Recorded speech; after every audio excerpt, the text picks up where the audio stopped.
Oh, vous êtes là? Désolé. J'étais en train de me préparer à me battre contre Coronavirus.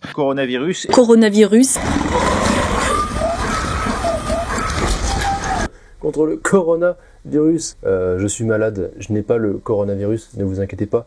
Je suis là pour vous présenter une nouvelle vidéo. Les ambiances cyberpunk, va falloir déjà les définir. On va définir tout ça pour ensuite que je puisse vous montrer comment retoucher des photos très facilement pour avoir cette atmosphère sur vos photos via une application mobile. Vous avez pu le voir du coup, avec certaines de mes photos que j'ai fait en Corée du Sud, je me suis pas mal amusé, c'est la première fois que j'essayais de lancer une ambiance un petit peu dans ce genre-là, inspiré de pas mal de personnes, dont un français, c'est Aishi, Aishi.jpg, et un Mexicain, il me semble, qui vit en Corée du Sud, que Laurent Cassia m'avait recommandé.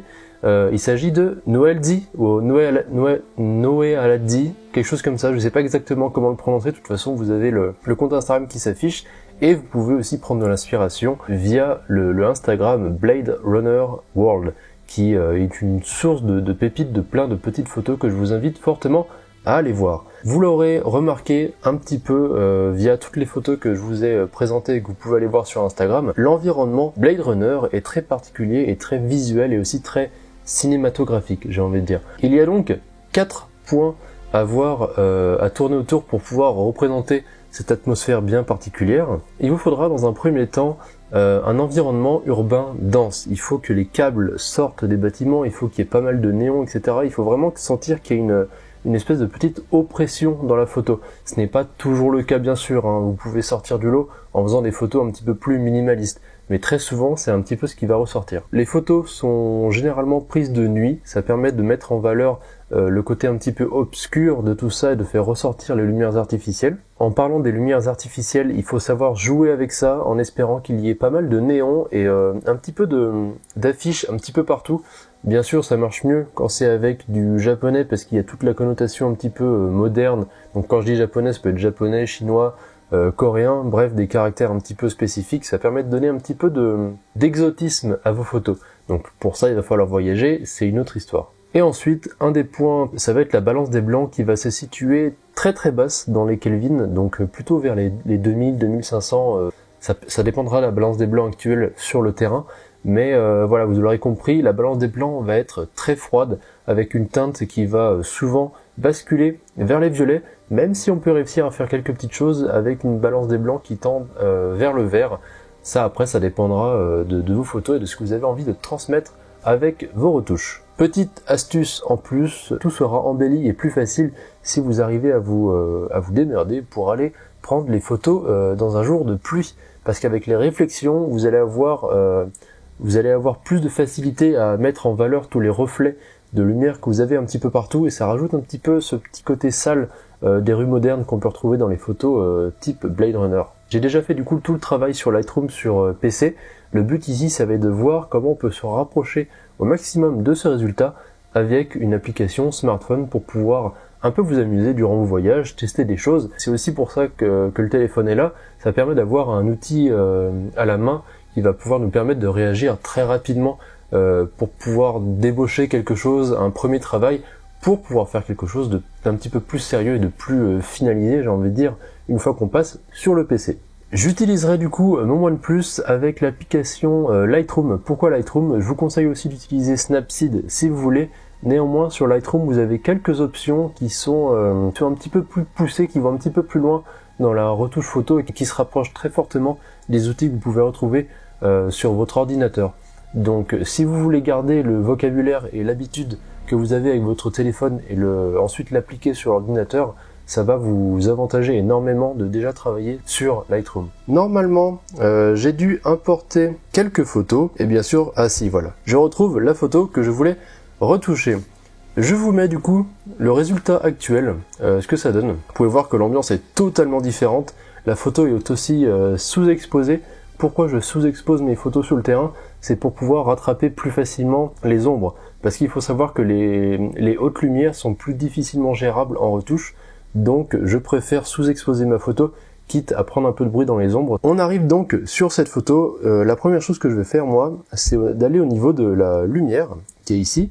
Et ensuite je vais essayer d'équilibrer ma lumière pour pouvoir avoir une exposition qui est un petit peu balance sur tout le niveau de la photo. Je touche déjà à mon exposition. Vous voyez, quand j'augmente mon exposition ici, j'ai toutes les hautes lumières là qui commencent à devenir trop exposées. Du coup, je vais descendre un petit peu mes hautes lumières histoire de rattraper ça, histoire de rattraper un petit peu toutes les ombres que j'ai par-ci par-là, entre autres notre sujet principal qui est le livreur en moto là. Je vais augmenter un petit peu tout ça. Vous voyez que là, des fois, j'arrive déjà à peu près à récupérer toute l'exposition. Au niveau des specs de la photo, je vous les donne pas, ça dépendra de ce que vous avez sur le terrain. Essayez tout le temps de garder un minimum de netteté. Donc ne baissez pas votre objectif, votre ouverture au minimum. Essayez de l'augmenter un tout petit peu, ça vous permet de garder un petit peu de piqué sur la photo et de récupérer les détails. Là, vous ne le pensez pas, donc par exemple, là sur le sujet qui est juste en face. Et on va jouer un petit peu avec les blancs. Pourquoi avec les blancs? Parce que ça va donner un petit peu d'intensité aux hautes lumières. Donc tout ce qui est blanc va ressortir un petit peu plus pop et va donner un petit peu ce côté éclairage de rue qui prend le dessus sur toute l'ombre que vous avez de base sur la photo. Et après les noirs, on va voir en fonction de ce que ça donne. Je vais modifier un petit peu tout ça au fur et à mesure que je vais changer la colorimétrie de la photo. On va laisser un petit peu au milieu. Je vais baisser un tout petit peu peut-être, histoire de donner un petit peu plus de contraste. On va aller voir les curves. Les curves, c'est toujours un petit moment un peu compliqué. On sait jamais trop comment ça marche. Déjà, allez toujours sur la curve de gauche, la blanche. C'est ce qui va vous permettre de modifier la luminosité. Donc vous voyez qu'en haut, j'ai la haute luminosité et en bas, ça va être tout ce qui est ombre. En général, en photo, ce qu'on aime bien faire, en photo, même en vidéo, ça va être de faire une courbe en S. Donc là, vous voyez, vous appuyez sur deux endroits de la courbe, ça va vous créer 2 points. Et avec ces 2 points-là, vous essayez de faire un espèce de S simple. Et après, moi, je remonte un tout petit peu ici à gauche, histoire de déboucher un petit peu toutes les ombres, tous les noirs profonds, histoire que ça soit pas trop sombre sur l'image. Ensuite, vous avez les courbes de couleurs ici, donc vous pouvez les modifier en fonction des teintes que vous voulez donner. Si vous voulez aller un petit peu plus loin, vous pouvez toujours essayer de faire une espèce de petite courbe en S avec les 3 couleurs. Donc ça va vous redonner un petit peu de peps à vos couleurs. Et ensuite, en fonction de ce que vous avez, il faut jouer avec. C'est-à-dire, il faut rattraper, peut-être regarder un peu de rouge. Là, je vois qu'il y a un petit peu trop de vert sur ma photo. Donc je vais baisser ça ici. Je vais baisser un petit peu au niveau des hautes lumières aussi. Hop, je remonte un petit peu aussi, histoire qu'il n'y ait pas trop de vert. Donc vous voyez que j'ai une courbe bleue qui est un petit peu en dominante sur la photo de manière générale. Mais c'est encore assez timide. On va passer à un des points les plus importants. Ça va être la température. Vous voyez qu'au niveau de la température, là, juste ici, je suis à 8000 Kelvin. 8000 Kelvin, donc c'est déjà assez haut. Donc on va baisser, on fait pas les timides, on descend, et là vous voyez déjà qu'on se rapproche un petit peu de ce que donne ma photo. Donc on a une grosse teinte bleutée qui ressort, on a perdu, par contre on n'a plus beaucoup de violet. Vous voyez que normalement, sur la photo originale, vers le 7-Eleven, j'ai une grosse teinte violette qui ressort. C'est pas moi qui l'ai rajouté au pinceau, c'est une teinte qui a de base dans la photo, mais que j'ai accentuée avec certains réglages. On va essayer de le retrouver sur l'application, peut-être avec la teinte ici. Donc voilà, j'ai la teinte qui me permet d'augmenter un petit peu les violets. J'augmente un tout petit peu, parce que vous voyez que si j'augmente trop, là clairement, on est beaucoup trop saturé, et ça, c'est une des choses qu'on veut absolument éviter. Je vois que j'ai toujours les panneaux publicitaires qui sont un petit peu trop éclairés. On va voir si on peut pas rebaisser ça avec les hautes lumières. Tac, peut-être un petit peu avec l'exposition. Non, on va remonter l'exposition comme c'était un peu de base. Je vais remonter peut-être un petit peu les blancs, voilà, histoire que ça pète un petit peu plus, ça donne un petit peu de contraste à la photo. Là déjà, on a un petit résultat relativement satisfaisant, je trouve. Si vous restez appuyé, vous avez l'avant et après, et on voit qu'effectivement, il y a déjà un gros changement qui a été appliqué sur la photo. Ça pourrait suffire, mais on va essayer d'aller un tout petit peu plus loin.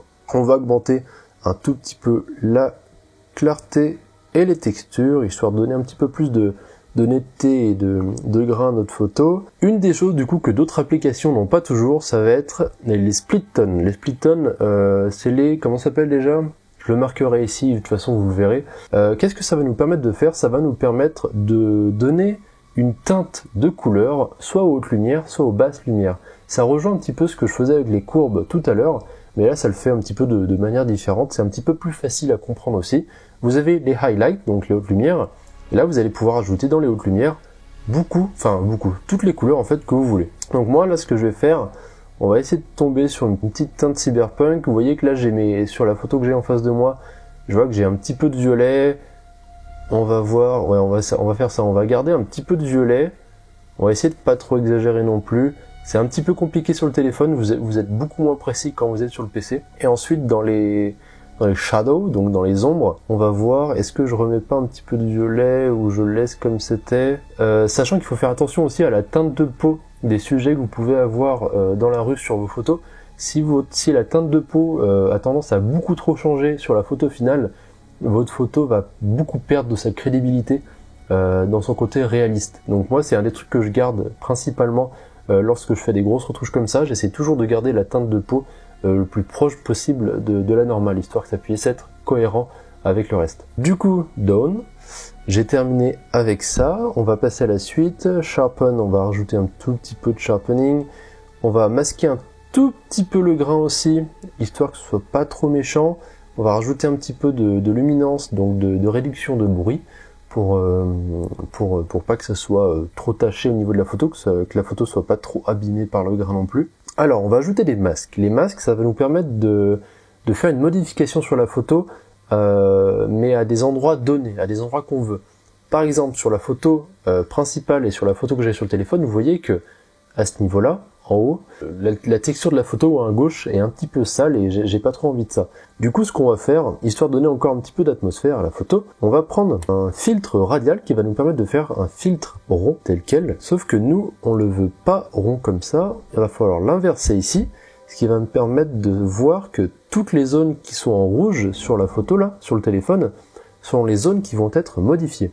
Je pense que je suis pas trop mal ici. Donc une fois qu'on a calé ce qu'on veut, et il n'y a plus qu'à choisir ce qu'on veut appliquer du coup comme effet. Donc moi ça va être de la lumière et là on va baisser simplement l'exposition et on va voir ce que ça va donner. Voilà, ça donne un petit côté plus dramatique, ça me permet de concentrer mon regard sur le sujet principal qui est au milieu de la photo. Donc là je vais en ajouter un autre parce que je vois que j'ai toujours l'effet en haut à gauche qui est un petit peu trop présent. Donc je vais prendre un filtre radial, là je vais glisser le doigt juste comme ça. Et là donc vous avez compris, ça va se faire juste sur une zone pas radiale mais graduée. Donc là je baisse et vous voyez que là j'assombris le haut de la photo, ce qui me permet de plus avoir le regard qui est attiré sur le haut de la photo. Ça me semble pas trop mal. Ce qu'on va faire néanmoins, encore une fois, c'est que j'ai mon sujet pour moi par rapport à la photo principale qui ne ressort pas assez. Ce qu'on va faire donc, ça va être ajouter le pinceau. On va changer la dureté. On va prendre une dureté vraiment minimum, histoire que ce soit le plus diffus possible. Et on va grossir un petit peu ça comme ça, histoire de pouvoir un peu gérer. Donc là, on va déjà colorier ce qu'on veut retoucher. On va faire ça doucement. Moi, je veux surtout pouvoir redonner un petit peu de présence à mon caractère sur la photo. Un petit peu délicat des fois sur le téléphone, hein. C'est quand même moins précis que sur le PC. Maxence, qu'est-ce que tu fais? Arrête de me poster des choses. On va aller dans les lumières et je vais essayer de augmenter un petit peu la luminosité de mon personnage pour qu'il puisse ressortir plus fort sur la photo. Faut pas faire abuser non plus, parce que vous voyez que ça détruit un petit peu la qualité de la photo, et surtout ça va donner un effet pas du tout naturel à sa présence au sein de la photo. On va augmenter aussi les hautes lumières, histoire que son visage ressorte un petit peu, histoire que ça pète un petit peu aussi, que ça donne un petit peu de contraste à lui. Voilà, c'est des petits réglages qu'il faut que vous sachiez jouer avec pour pouvoir trouver le résultat que vous voulez. Ensuite, je vais aller dans la netteté, et là ce que je vais faire, c'est que je vais baisser le noise. Là, ça. Il faut l'augmenter un petit peu pour pouvoir masquer un petit peu tout le bruit que vous pouvez avoir. C'est important de le faire parce que quand vous redonnez un petit peu de présence à un personnage, vous aurez tendance un petit peu à le surexposer par rapport à l'exposition qu'il avait au préalable, et du coup ça risque d'augmenter énormément et un petit peu trop fort les grains de présence, que ce soit sur la peau, les habits, etc. Donc là je masque un petit peu, histoire que ça paraisse un peu naturel avec le grain que vous retrouvez sur la photo de manière générale. Et là, hop, vous voyez que là tout de suite il apparaît bien plus présent sur la photo et on le voit beaucoup plus. Ensuite, histoire de me rapprocher un petit peu de la photo principale que j'avais ici, je vais donner un autre coup de pinceau du coup. Je l'avais pas fait sur la photo originale sur Lightroom, là j'arrive moins à le rattraper parce qu'on est sur le téléphone, mais je vais donner un petit coup de pinceau, un petit peu violet, une petite teinte violette sur le fond, histoire de donner un petit dégradé de couleur à la photo. Là pareil, on va choisir la dureté, donc on va prendre une dureté très faible. On va agrandir un petit peu le pinceau, histoire que ce soit très diffus, et on va baisser l'opacité pour que le pinceau puisse s'appliquer de façon vraiment très douce sur la photo et sans que ça se voit trop. Et on va choisir une teinte un petit peu violette, voilà, et on va pouvoir, oula, je vais pas faire tomber le téléphone, on va pouvoir appliquer le pinceau tranquillement. Donc on fait comme ça, et on va voir du coup ce que ça donne. Si je rajoute une petite teinte violette, Vous voyez que ça marche un petit peu, ça nous permet d'avoir une petite ambiance présente un petit peu plus. Et voilà, c'est pas trop mal. On va recadrer rapidement parce qu'il y a sur la droite, il y a un petit poteau, un petit truc d'affiche là qui me gêne un petit peu. Donc je vais recadrer un petit peu la photo à ce niveau-là, toujours en gardant les proportions originelles. Et là on est pas mal. Alors est-ce que je vais rajouter... Je pense que je vais même pas rajouter. Ça change un petit peu de la photo de base. C'est pas exactement la même, bien sûr, on est sur le téléphone, mais ça vous permet de voir à quel point on peut se rapprocher de ce résultat avec une application. Voilà, du coup, je suis plutôt content de ce que j'ai fait. Vous pouvez voir l'avant-après. De toute façon, je vais vous l'afficher sur l'ordinateur, mais vous verrez en comparaison, peut-être même zoomer, voir ce que ça donne avec les deux photos. On se rapproche d'un résultat qui est quand même vraiment très correct, très positif. Les applications de téléphone sont très puissantes. Du coup, vous avez pu voir ce que ça donnait au niveau des photos retouchées sur le téléphone pour cette petite ambiance cyberpunk. Bien sûr, un des points les plus importants, ça va être le moment et le lieu sur lequel vous shootez. Ça va faire les 3/4 de votre photo. Donc bien sûr, le plus important, ça va être votre shooting de base. Plus votre shooting sur le terrain va être qualitatif et propre, plus vous aurez une photo travaillée au final qui sera de bien meilleure qualité. Et ensuite la colorimétrie qui va prédéfinir un petit peu aussi toute l'ambiance et l'atmosphère que vous allez donner à ce style cyberpunk. Donc voilà, faites attention à vos retouches, allez-y, il faut y aller progressivement et surtout inspirez-vous de tout ce qui est fait. Ne restez pas fermé aussi dans ce que je vous ai dit, essayez d'explorer un petit peu plus loin et un petit peu différent, peut-être dans des couleurs qui changent, ça vous permettra de trouver un style aussi très différent, qui peut être très appréciable. En espérant que cette vidéo vous aura plu, on va peut-être faire d'autres vidéos, d'autres styles, et puis voilà, j'espère que la vidéo vous aura plu. C'était Antoine pour Fruitopia, à la semaine prochaine pour une nouvelle vidéo, ciao.